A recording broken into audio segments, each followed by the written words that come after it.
Así que un aplauso, Señor, por el pastor David. Y él va a estar compartiendo con nosotros la palabra. Y seguramente que lo que él trae para esta casa es muy poderoso. Hermanos, aprovechemos lo que el Señor nos entrega. Amén. Pastor David, damos la bienvenida. Esta casa lo recibe con abrazo y lo amamos. Amén.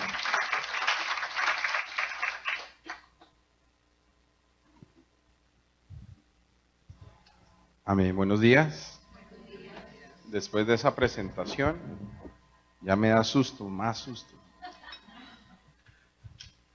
Bien, ayer el Señor usó a algunos hermanos para que yo no pudiera estar hoy y me hicieron jugar fútbol y estoy muy maltratado, pero no lo lograron, aquí estoy. No se canceló el ayuno, estuvimos esta mañana en el ayuno también. Y es una bendición las personas que ayer bajaron a las aguas y encontrarme con esta visión en movimiento, pastor. Lo que tú decías es muy importante. El evento de los bautismos habla del crecimiento de la iglesia, del funcionamiento de la visión, y esto se hace con un buen pastor y una buena iglesia. Bueno, con los poquitos que dijeron amén también se hace. Y los que no también son parte de eso y los vamos a meter, a vincularlos en esta visión hermosa. Llegué el martes, hemos estado aquí en la iglesia conociendo muchas personas. No quiero hablar mucho de mí porque cuando me inviten a almorzar no tendría nada de qué hablar, entonces voy a reservarme quién soy. Y como decía el pastor, mi padre fue llamado hace 19 años al ministerio. En el sur de Bogotá iniciamos una obra que cumple 19 años y este año estamos celebrando que terminamos de negociar la propiedad del auditorio como un primer paso para ensancharnos hacia lo que Dios nos ha llamado. Y allí de mi casa somos 3 hijos. Si ustedes conocieron a mi hermano, no soy el primo del japonés, soy el hermano. Sí, porque usted es primo de un japonés, un chino, me dijeron. No, él no es chino. Somos colombianos, bien colombianos, nacidos en Bogotá, que el abuelo de mi papá era japonés, sí, pero no nos dio ni el apellido, entonces somos colombianos, Martínez, no Martín, sino Martínez. Fue que aquí se comieron la Z ahí al final de la avenida, pero esta calle me pertenece ya. Voy a mandar a poner la Z ahí para que quede Martínez, ahora se llama Martínez Avenue. Y somos 3, yo soy el mayor, el que le tocó levantar a los otros 2. Ustedes saben, los mayores saben cómo nos toca, que lleve el pañal, que en mi época era pañales de tela y todo eso. Y mi hermana que es la menor, estoy casado con una bella mujer que algunos hermanos conocen por pantalla y tenemos 2 hijos. Mi hijo Joel David de 5 años y mi hija Linda Sofía de 4 años. Junto con mi papá hace 19 años servimos en el ministerio. Estudié electrónica en la Universidad Distrital de la ciudad, pero estando en el 5º semestre Dios me llamó y tuve que dejar, como Abraham, esa zona de comodidad y esa visión de ser ingeniero, y Dios me llamó a esto de ministrarle a él con el piano. Y muy tarde en mi vida, para la lógica de lo que son los estudios musicales, empecé a hacerlo en serio. Pero Dios me bendijo, me dio gracia delante de un gran maestro de piano de nuestro país. Y solo por su gracia Él me escogió como su estudiante y hice mi carrera, donde actualmente sirvo como maestro de música también. Solo por la gracia del Señor, porque yo no sé mucho, sé poquito y Dios me ha dado gracia para estar ahí. Entonces le servimos al Señor y muchas veces cuando tengo que explicar algo sobre mi vida, tengo que decir, yo soy lo que soy porque Dios me llamó.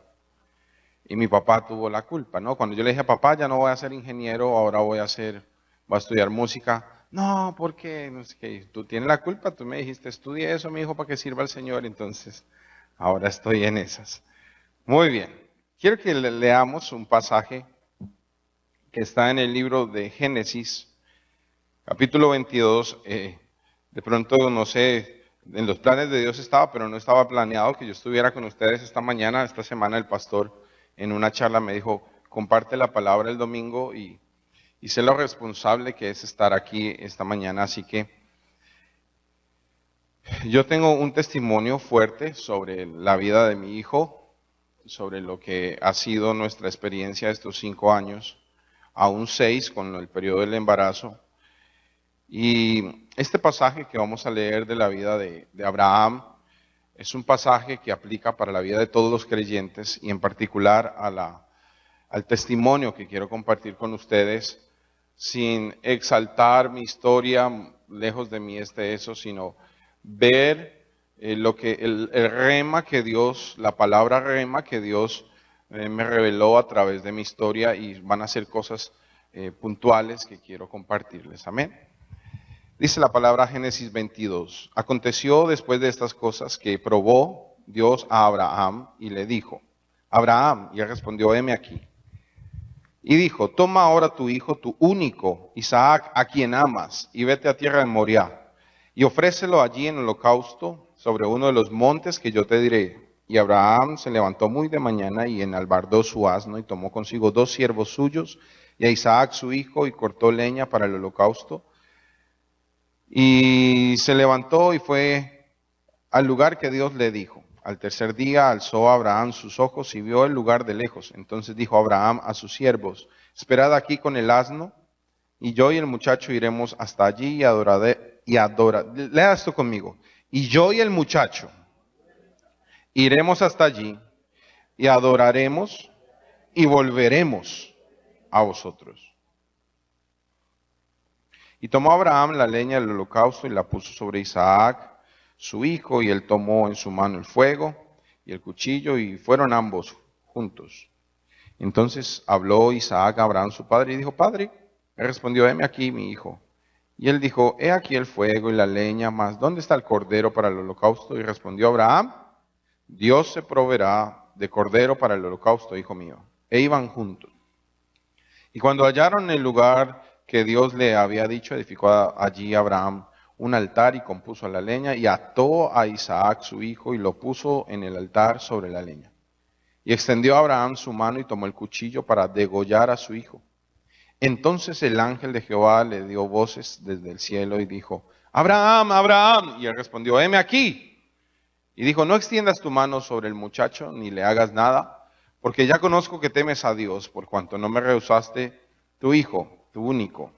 Entonces alzó Abraham sus ojos y miró, y he aquí a sus espaldas un carnero trabado en un zarzal por sus cuernos. Y Abraham tomó el carnero y lo ofreció en holocausto en lugar de su hijo, y llamó a Abraham el nombre de aquel lugar, Jehová proveerá. Por tanto se dice hoy, en el monte de Jehová será provisto. Amén. Gracias, Señor, por tu palabra.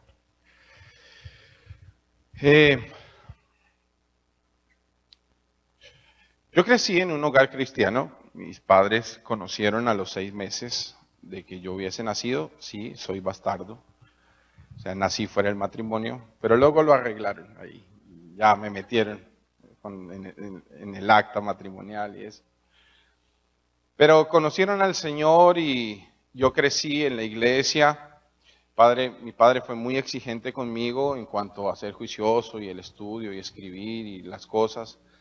Así que gestó en mí como esa idea de ser el mejor, de ser el número uno, y entonces en la escuela dominical aprendí mucho la palabra. Y mi padre me compró, en vez de ¿cómo se llaman estos? De Iron Man y Superman y Batman y todas las revistas de cómics, ya cómics. Mi padre nos compraba la Biblia en cómics. Entonces leíamos con mi hermano Abraham, leíamos David, y entonces en vez de ver cómo Batman buscaba al guasón, nosotros veíamos cómo David mataba a Goliat. Sí, era como más emocionante, ¿verdad? Entonces, las historias que él nos compraba, pues decía que David pecó y crecimos en el temor del Señor. Y cuando yo llegaba a la escuela bíblica, pues ya papá en casa nos había enseñado todas esas cosas y era para mí fácil aprender la Biblia. Así que el pastor siempre, a ver qué aprendieron los niños en la escuela bíblica. Venga, David. David decía lo que había servicio de niños y David pasaba y predicaba. Y la cosa, la música nunca fue mi amiga hasta que Dios llamó a mi papá al ministerio y empezamos porque no había quien tocara el piano. Entonces yo empecé con la organeta ahí a intentarlo y poco a poco me involucré con el Señor. Y mi padre, muy temprano, de mi edad, a los 14 años, yo ya me había graduado del seminario bíblico de teología, porque mi papá me llevaba y me metía ahí, entonces yo estudiaba música, colegio, teología, y siempre estudioso de la Biblia y memorizando los capítulos y los versículos y escribiendo. Escribíamos para el seminario, para los estudios bíblicos, lo que llamamos escuela bíblica de la iglesia. Bueno, era mi vida. A los 26 años, 25 años, empiezo una relación con una mujer de mi iglesia que había llegado desde muy niña. Vale la pena aclarar que estábamos en santidad, virgen ella, virgen yo, decidimos casarnos, hicimos las cosas bien. Fue muy chistoso ir a Profamilia, se llama en Bogotá, donde tú asistes para que te enseñen cómo planificar para los hijos, ¿no? ¿Qué métodos de planificación tomar? Y entonces las preguntas, bueno, ¿y hace cuánto tienen relaciones sexuales? No, nosotros no. ¡Ah! ¿Cómo? Y ya iban niñas de 14 años, allá que ya llevan 2 años con el método. Nosotros no. Y en ese momento, en vez de darte pena, dices gloria a Dios y la gente se sorprende y es lo que tenemos que hacer, luz en las tinieblas, amén. Entonces empezamos el tema. Nos casamos en santidad, invitamos a toda la iglesia, una boda lindísima. Ella me compuso, yo pensé sorprender a mi esposa y yo le compuse una canción y se la toqué. En vez de decirle los votos, yo le toqué la canción. ¿Quieren escucharla? Bueno, otro día. Entonces, cuando yo le canto la canción, ella está muy tranquila y yo solo pensaba, no la sorprendí. Cuando yo termino, mi padre, que me casó, mi papá, le dice a ella, ¿y tus votos? Ah, claro, apóstol, miremos la pantalla. Entonces, yo le hice a ella una canción que le canté, ella me hizo un videoclip. Cuando yo miro la pantalla y se pone todo oscuro y sale A Mil por Mí. Canción Viviana Pinzón. Yo, ¿qué es esto? Suena una música y sale ella en un parque de Bogotá muy casual. Me compuso la canción, me grabó la canción y me hizo el videoclip. Entonces, bueno, fue un matrimonio muy especial y Dios nos bendijo. Le damos gracias a Dios porque Dios nos dotó nuestro apartamento. Entonces, nosotros vimos la mano del Señor y yo pensé que como Job yo conocía a Dios. Yo llegué a pensar que conocía a Dios. No planificamos más porque le hizo daño y al año de matrimonio mi esposa queda embarazada. Yo esperando y ella embarazada. Yo esperando que ella sea.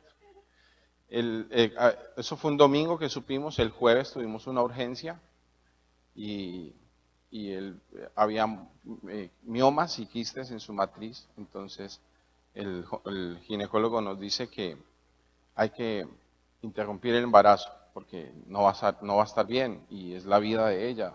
Ustedes son jóvenes, pueden encargar a otro bebé, entonces es como ponerte sobre la mesa, aborta, que al fin y al cabo puedes intentarlo más veces.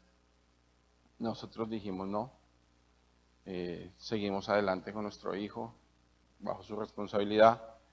Fue un embarazo difícil, nuestro primer hijo, y ahí se me olvidó parte de lo que yo en fe, ¿no? Yo estaba en fe, sí, Señor.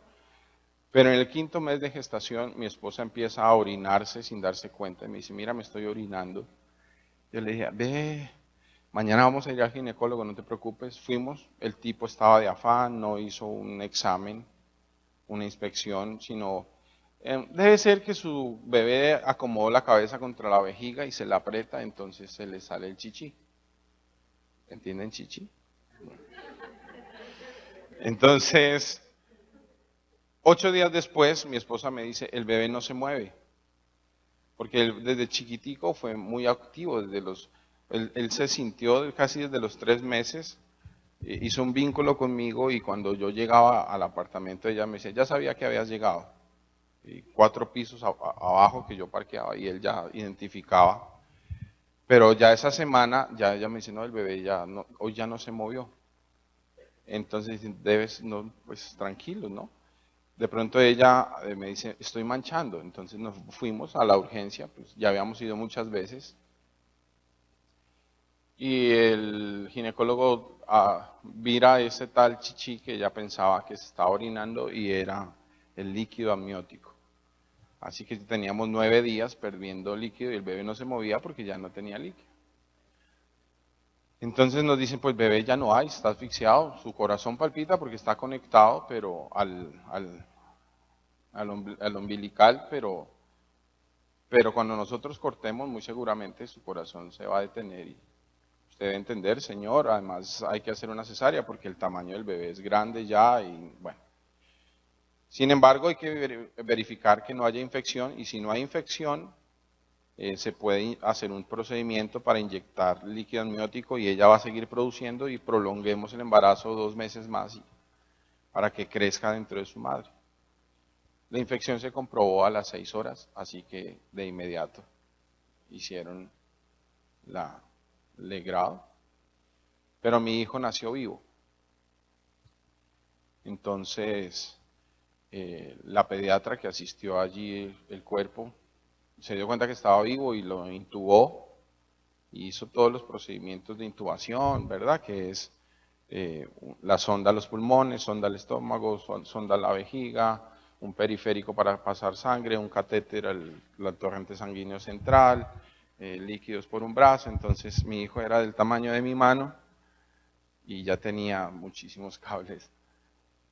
Nació vivo, soportó, lo pude conocer allí en una incubadora, pero se explotó por dentro su intestino y el meconio, su popó, se regó por todo su cuerpo, así que las probabilidades de vida ahora sí que eran peores, ¿no? Porque no tenía proteínas, no tenía vitaminas, no tenía peso, no tenía carne, o sea, no tenía piel, ¿sí? No tenía piel, sus huesos no se habían formado, él estaba deforme, su nariz, pues ya se habían formado todas sus figuras. Yo vi nacer las tetillas de mi hijo, es increíble, es impresionante cuando el ser humano es liso y de pronto en un abrir y cerrar de ojos es como si Dios con una herramienta muy sutil dibujara ese círculo perfecto de las tetillas en el pecho, es increíble. De las cosas bonitas que viví. Sin embargo, gloria a Dios, gloria al Señor. Sin embargo, cuando pasa esto, la clínica donde él nació, como era solamente de urgencias, no tenía servicio de cirugía, así que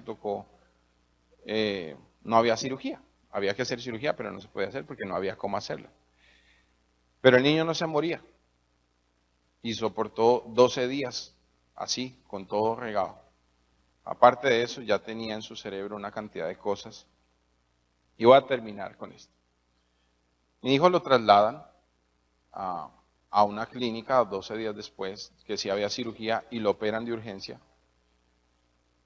Y la cirugía resulta ser exitosa.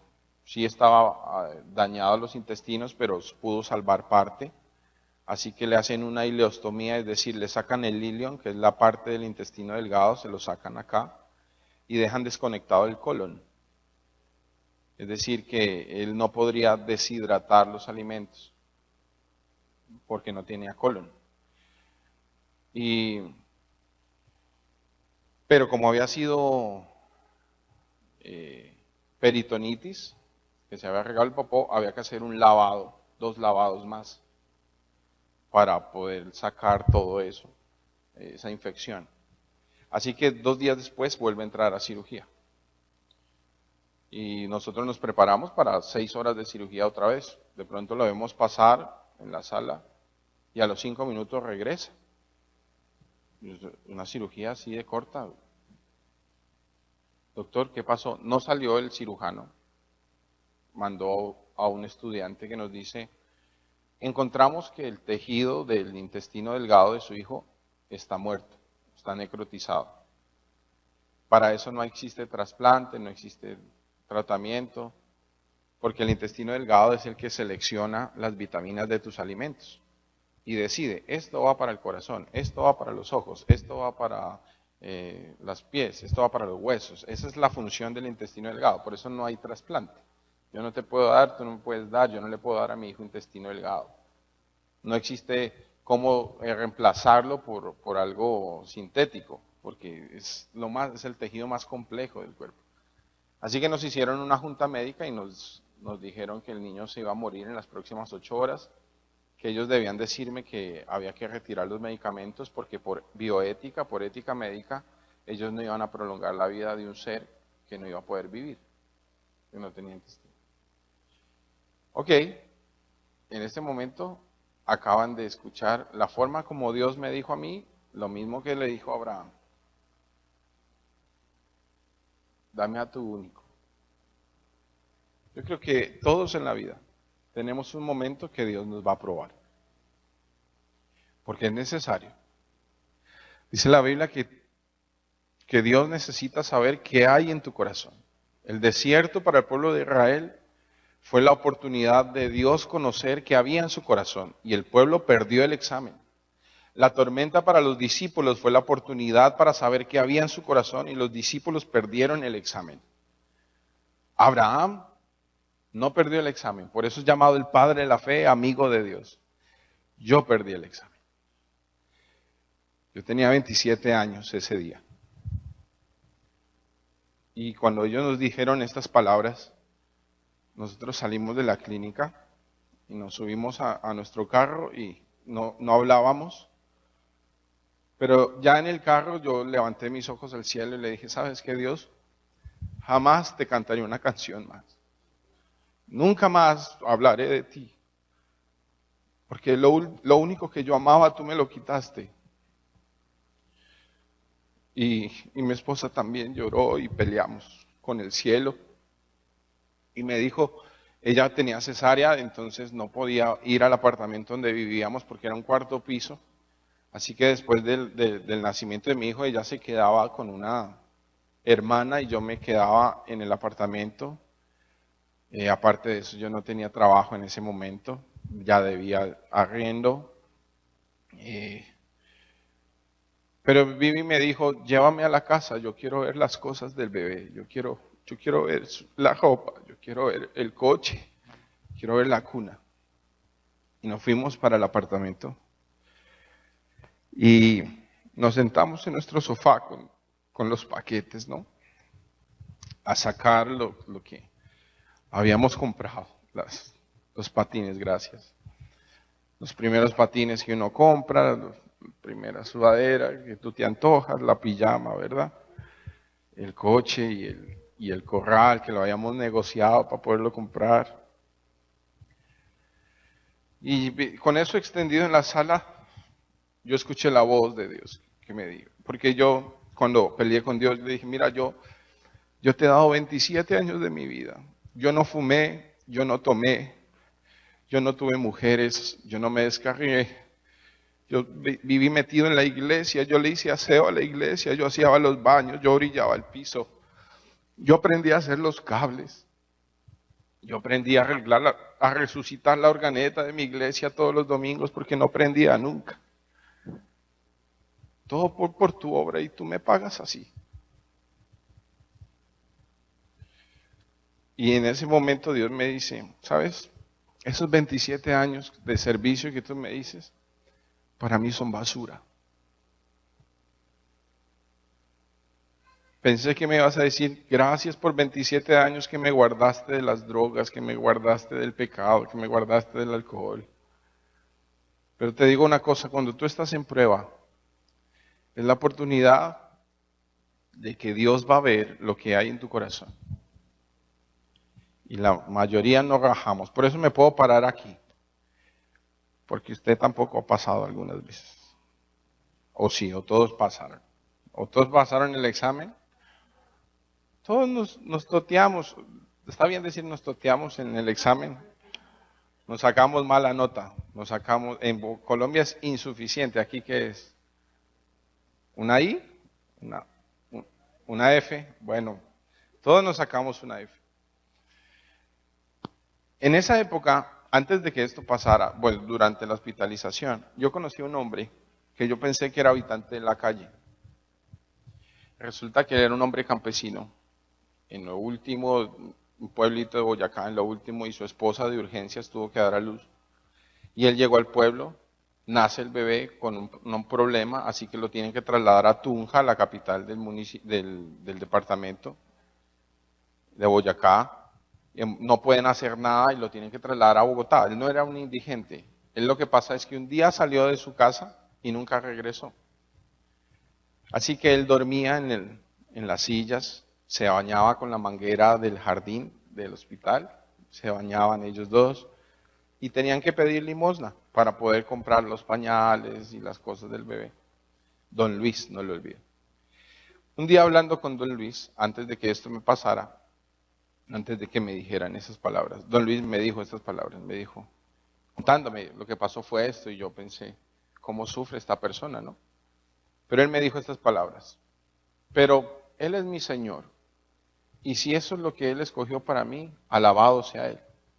Cuando Él me dijo eso, yo pensé dentro de mí, este hombre no conoce a Dios. El que no conocía a Dios era yo. Porque Dios me dijo a mí esto de los 27 años. Luego me dijo, ¿y si me lo quiero llevar qué? Es mío. Y recordé a don Luis diciendo, Él es mi Señor. Iglesia, nosotros hemos predicado un evangelio que Jesús es nuestro Señor y Salvador. Pero a nosotros nos gusta que Él sea nuestro Salvador. ¿Cierto? Entonces Él es nuestro Salvador porque sana nuestras enfermedades. Él es nuestro Salvador porque hace un milagro y nos permite pagar las cuentas. Él es nuestro Salvador porque nos guarda de la muerte. Él es nuestro Salvador porque nos guarda de aquí y de allá. Pero Él no es nuestro Señor. Porque cuando Dios te dice que hagas algo, tú y yo ponemos peros. Cuando Dios te dice que dejes algo, cuando Dios te dice que cambies algo, cuando Dios te llama al servicio, cuando Dios te pide, es el momento para demostrar que Él es tu Señor. Don Luis sí conocía a Dios. Don Luis decía, Dios, no importa dónde me pongas, gracias por la vida. Y yo aprendí aquel día que cuando Él es tu Señor, tú puedes afrontar tu vida confiado del Señor, que si hoy estás caminando por el valle de la sombra de la muerte, es pasajero, eso también pasará y pronto vendrá el amanecer, porque Él es tu Señor. Así que yo al siguiente día me postré, no le dieron incubadora, lo dejaron en la bandeja de cirugía. Y me postré, se lo entregué, le dije, Señor, es tu hijo, gracias por estos 18 días de vida. Lo disfruté lo que pude, lo pude tocar 2 veces porque no se podía tocar, no tenía piel. Algunas veces nos dejaban ponerle el aceite, había que humectar ese tejido que se estaba formando, entonces nos dejaban tocarlo, nunca lo alzamos. Que tú recibes a tu bebé y eso no. Entonces yo comencé a pensar qué es la justicia, por qué muchachos en mi iglesia pecan y tienen sus hijos bien, por qué las mujeres le son infieles a sus esposos y tienen sus hijos bien, y yo que me porté bien en la vida y me tocó. Y es definir qué es justicia, y nosotros tenemos una idea muy infantil de lo que es justicia. Y nosotros tenemos muchas veces ideas infantiles de lo que es la vida, pero la prueba, el proceso, el día que Dios le habló a Abraham, ese día Dios se presentó a Abraham conoció a Dios y Dios conoció a Abraham. Y en el medio de la prueba Dios te va a conocer y tú lo vas a conocer. Porque es importante que Dios te conozca. Que cuando se menciona tu nombre en el cielo, Dios sepa de quién están hablando. De su hijo que aunque se toteó en el examen, se levanta y dice, yo lo repito, yo lo voy a volver a hacer. Y aquí es cuando entra la palabra de esta mañana, la cual lo quiero llevar. Porque lo primero que yo quería decirle es que cuando Él es nuestro Señor, tú aprendes a adorarlo en vez de cuestionarlo. ¿Sí? No hay una situación en nuestras vidas, no hay una sola, no hay una naturaleza de situación, es decir, no hay una necesidad económica, no hay una necesidad emocional, no hay una necesidad sentimental, no hay una prueba de tu espíritu que sea tan fuerte que tú y yo tengamos que cuestionar a Dios. Job cuestionó a Dios durante 42 capítulos, pero al final cuando Dios se manifiesta, Él dice, oh, de oídas te había oído, mas ahora mis ojos te ven. Job podría haber sido el hombre que relata el capítulo de Job, capítulo 1, pero no conocía a Dios bien. ¿Cómo lo conoció? A través de la prueba. Y es difícil decir, ¿y cuántos podemos decir gloria a Dios por la prueba? Porque ninguno queremos estar en prueba. Qué bonito sería ir a la escuela y que sin examen nos dijeran, bueno, ya aprendiste, ya sabes lo que tienes que saber. Pero las pruebas son necesarias, tanto así que Dios probó a Abraham. Pero cuando tú vas al Nuevo Testamento, cuando este capítulo ha sido revelado, yo quiero que usted vea lo que está en el libro de Hebreos capítulo 11.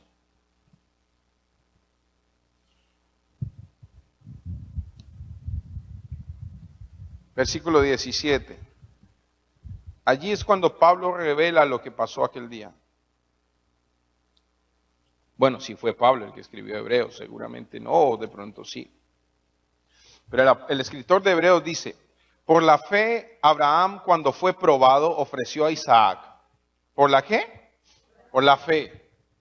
Recuerda que les dije que yo me había aprendido la Biblia desde chiquitico, pero eso no significaba que yo tuviera fe. Porque en la prueba, en la adversidad, no te va a mantener a flote cuánta Biblia te sabes.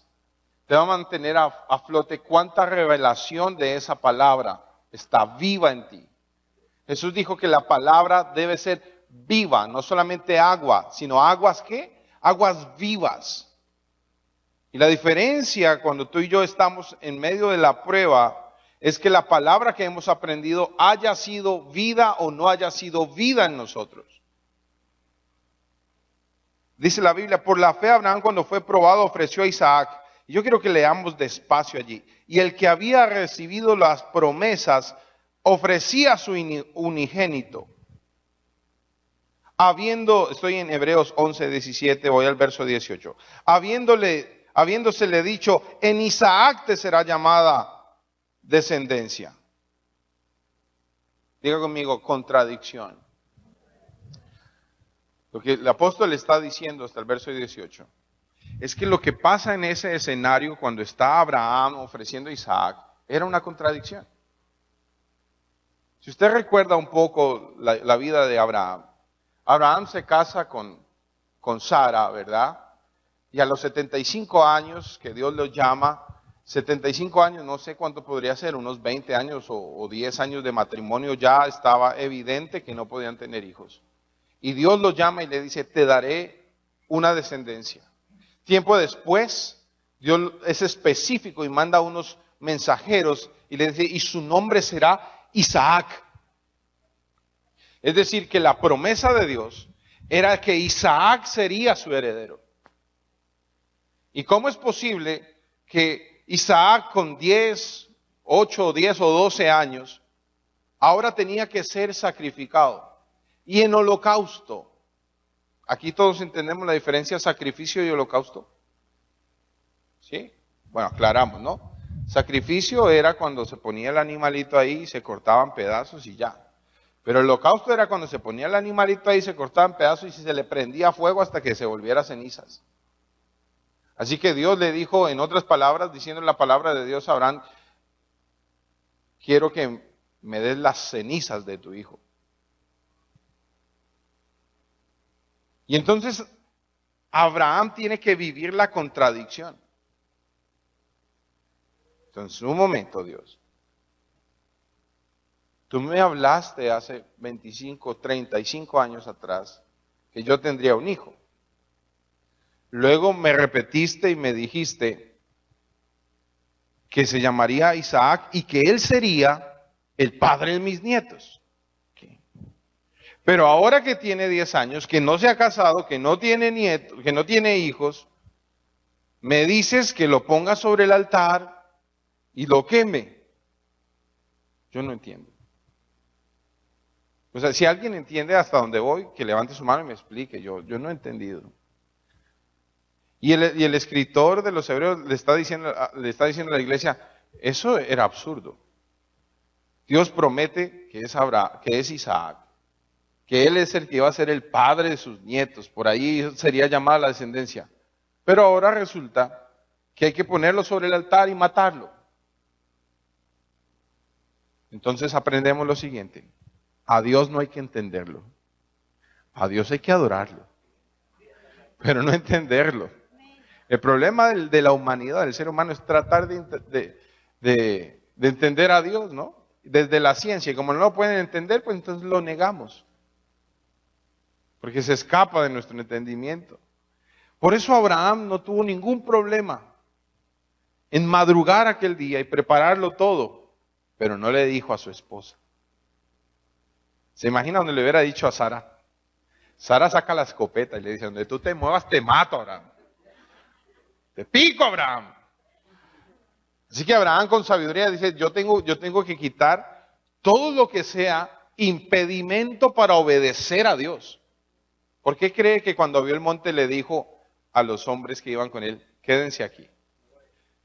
Obvio, imagínese usted va con los 3 criados y los 3 criados ven con el genio de Sara, ¿no?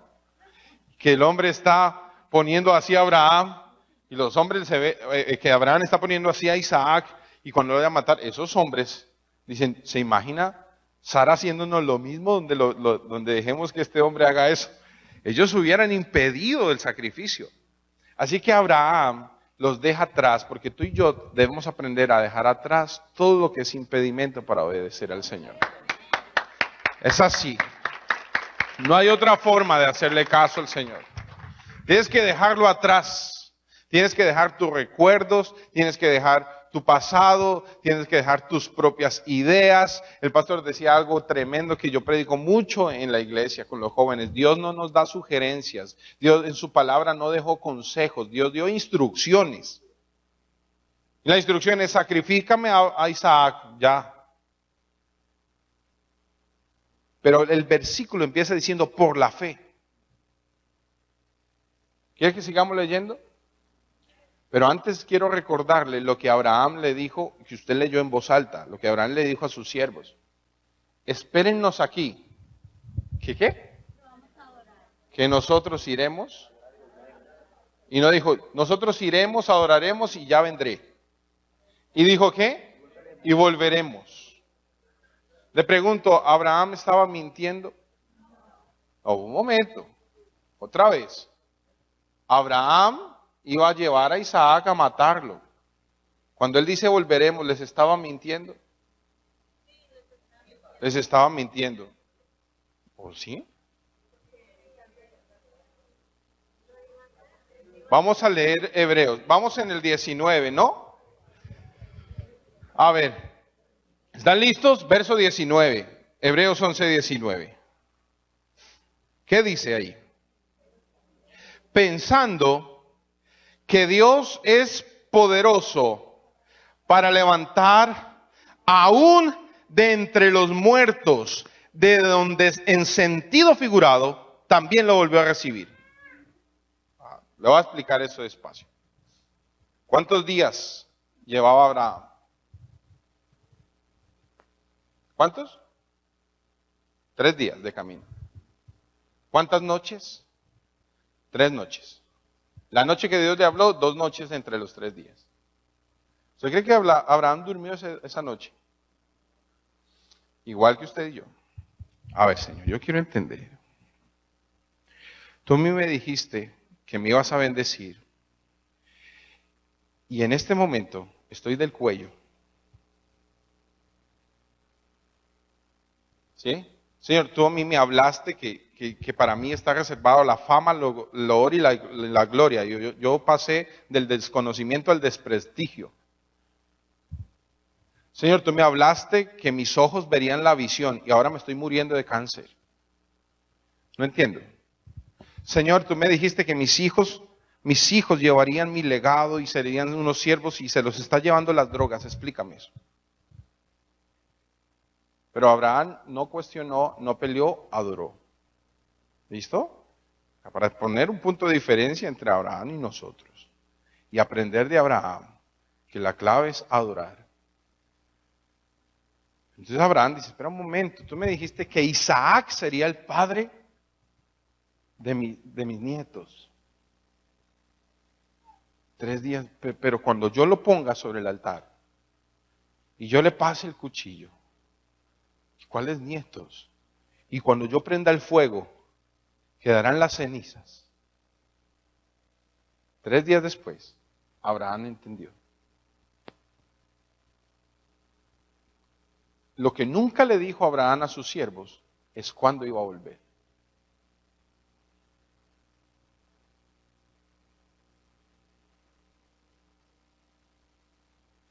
Te voy a decir, yo creo que es más importante lo que vamos a adorar que lo que yo pueda seguir diciendo. Mira, te voy a montar lo que Dios me dijo que Abraham pensó. Abraham dijo, porque ahí lo dice, creyendo que Él es poderoso para levantar de entre los muertos. De donde, en sentido figurado, o sea, en últimas, de allá volvió Isaac. Porque ¿cuándo murió Isaac? 3 días después de la palabra, en el momento de la palabra. En ese momento murió Isaac. Abraham dijo, voy a ir, voy a armar el altar, voy a poner a mi hijo, voy a cortar su cuello, voy a prender el fuego y después de que sea cenizas me voy a sentar y voy a esperar que el Dios que me dijo que mi hijo sería Isaac lo levante de entre los muertos. Porque Él lo prometió y así lo tiene que hacer. Cuando tú estés en la prueba, lo que vas a hacer es que vas a levantar un altar de adoración, vas a poner tu carne allí, vas a poner todo aquello que Dios te pidió, lo vas a poner sobre el altar y vas a comenzar a mirar al cielo a que Dios cumpla su palabra. Porque Él no miente ni se arrepiente. Yo veo gente que no está aplaudiendo. Yo no alcanzo a escuchar el sonido de su alabanza. Oh, súmele a ese aplauso su voz diciendo, Dios, tú eres bueno, tú eres fiel, tú eres grande, tú eres verdadero.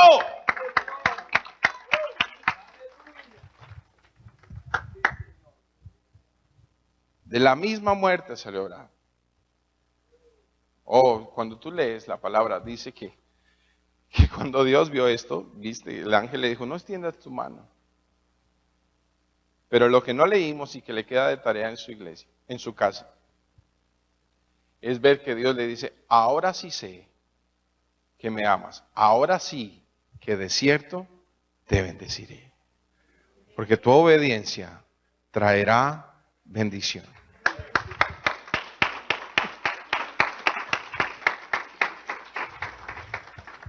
¿Cómo termina mi historia?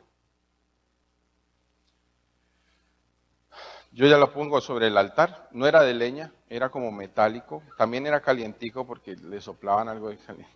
Pero estaba mi hijo. No lo quemé, pero ya estaba negrito porque no tenía piel, así que parecía rostizado.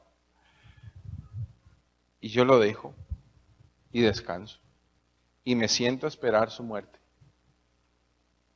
Tú eres adorado, Señor. Pero pasan los días y no se muere. De pronto dicen, hay que sacarlo del estado terminal y volverlo a estado crónico. Después de eso, sería bonito decirles, y entonces Dios lo sanó. Y a los 2 meses nos fuimos para la casa. Y ya. Y ahora lo tenemos y lo disfrutamos. No. Luego de eso, empezaron. Sus pulmones no funcionan. No importa. ¿Cómo se dice? Don't matter. Doesn't matter. Don't worry. Okay. No importa. Señor, el vaso, ¿ustedes saben todos qué es el vaso? ¿Qué es el vaso? tan inteligente. Yo no, yo perdí biología. Con mi hijo aprendí que es el vaso, es la nevera del cuerpo. Entonces, la médula espinal crea los elementos de la sangre, plaquetas, glóbulos rojos, glóbulos, y los guarda en el vaso. Y cuando el cuerpo los necesita, les da, sacan de la nevera. El vaso de su hijo no sirve. Su hijo debe tener meningitis. Su hijo no produce. Su hijo tiene unas células, todos los cuerpos tienen unas células que se llaman receptores para que puedan recibir los medicamentos. Su hijo no tiene células receptoras. No importa lo que nosotros le pongamos, él no lo recibe, él no mejora, él no sube, se está deformando, la albúmina no controla los líquidos. Eso que usted ve ahí no es su hijo, está inflamado, tiene los líquidos regados por todo su cuerpo. Y yo ya había pasado la lección, ya no me importa, porque ya aprendí.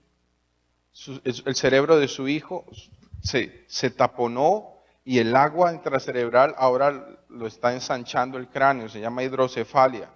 Hay que hacerle una cirugía. Yo no voy a firmar más cirugía, señores. Dios sanó a mi hijo de hidrocefalia. Como no lo creyeron, ahora le metieron a otro examen y dijeron, su hijo perdió la tercera parte del cerebro, su hijo va a ser un vegetal, su hijo no se va a mover. ¿Por qué no lo suelta? ¿Por qué no lo deja ir? Usted le está haciendo un daño. Porque es mi hijo, es mi fe, es mi tierra, es mi batalla. Y yo voy a dar hasta mi vida por lo que Dios me ha prometido. ¿Sí? Su hijo es ciego.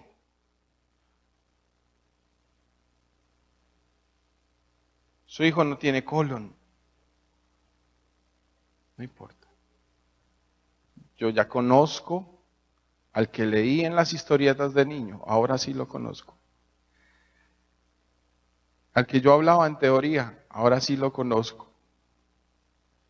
Y para él no hay nada imposible. Colóquese de pie esta mañana. Y yo quiero decirte, si tú sabes que Él te lo prometió y todo el panorama que tú ves es como el de Abraham, comienza a adorarle, que Él va a cumplir su palabra. La Biblia dice en el libro de Hebreos capítulo 11, verso 1, algo que a mí me dañó. Yo fui a una escuela de fe, a una escuela de teología. Y allá a mí me enseñaron que la fe era ahora. Y cuando yo empezaba a orar por mi hijo, y yo decía ahora, y no pasaba, yo me cuestionaba y dije, yo no tengo fe. Pero Dios me llevó esa palabra y me dijo, lee despacito, mi hijito. Y yo leí, la fe, es pues la fe, la certeza de lo que ¿qué? Ya. ¿De lo que sé qué? Ahora le pregunto, ¿la fe espera o no espera? Espera. Nosotros somos los que queremos que todo funcione al estilo micro, ¿no? 2 días, Señor, para este milagro. No, Señor, tú sabes que debe ser ya. 30 minutos para este milagro. No, la palabra dice, con Dios no hay microondas. ¿La fe qué? Espera. Alex, la fe espera. Levanta tus manos allí donde está. Tú también. Señor, en tu presencia estamos hoy, en tu casa, sabiendo una cosa, mi rey, que tú eres bueno. Vamos, confiéselo con su boca, Señor, tú eres bueno. No hay ninguna situación que pueda negar que tú eres bueno. Señor, tú eres un Dios de amor. La palabra dice que ni lo alto, ni lo profundo, ni principados, ni potestades, ni el mismo infierno puede separarnos de tu amor. Ahora, iglesia, yo quiero decirte una cosa. Te voy a dar 2 razones por las cuales Dios te va a bendecir. Por las cuales Dios va a cumplir su palabra contigo. 1, porque Él es bueno. 2, porque Él te ama. No necesitas más. Por su amor. Señor, te damos gracias por tu amor y tu bondad. Y hoy te adoramos. Y yo quiero que tú empieces a llenar este lugar de un sonido de adoración. Y tú empiezas a decirle, yo creo que tú eres mi proveedor, Señor. Yo creo que tú eres mi sanador. Padre, en medio de las circunstancias, Señor, que se ha levantado y los vientos contrarios, Señor, la tormenta en mi contra, Padre, en medio de la oscuridad, ahora sé, Señor, que tras las oscuras nubes está mi sol de justicia y que pasará el tiempo y yo veré que Dios va a cumplir su palabra en mi vida. Y yo quiero decirte, Señor, y yo te quiero, que tú empiezas a decirle, yo te quiero obedecer, yo quiero comenzar a caminar en obediencia, Señor. Yo me niego a la desobediencia y someto mi carne en el nombre de Jesús. Todas estas cosas que tú me has hablado hace tiempo, que yo debo dejar, que yo debo hacer, en las cuales me debo disponer. Ahora en el nombre de Jesús, Señor, yo quiero decirte, aquí estoy, yo quiero caminar en obediencia como Abraham, aunque me duela, aunque se me parta el corazón, Señor, aunque sea doloroso muchas veces, pero yo voy a obedecerte, Padre, porque en la obediencia que yo tenga contigo está el plan y el propósito que tú tienes conmigo. Y en el nombre de Jesús, yo me levanto, abraza a tu familia, quien tienes por ahí cerca, levanta esa mano y dile, y nosotros nos levantamos hoy en el nombre de Jesús y declaramos que los buenos tiempos de Dios vienen para nosotros en el nombre de Jesús. Y declaramos que el buen tiempo de Dios, y en el nombre de Jesús, de nuestro corazón, de nuestros pensamientos, huye la tristeza y el miedo en el nombre de Jesús. Oh Padre, coloca tu mano en tu boca y declara, mi boca es para bendición y no para maldición. Mi boca es un arma para profetizar a los aires lo que Dios me ha hablado. La usaré para bendición y no para maldición. Subiremos, adoraremos y volveremos, como dijo Abraham. En el nombre de Jesús. Amén. Y amén.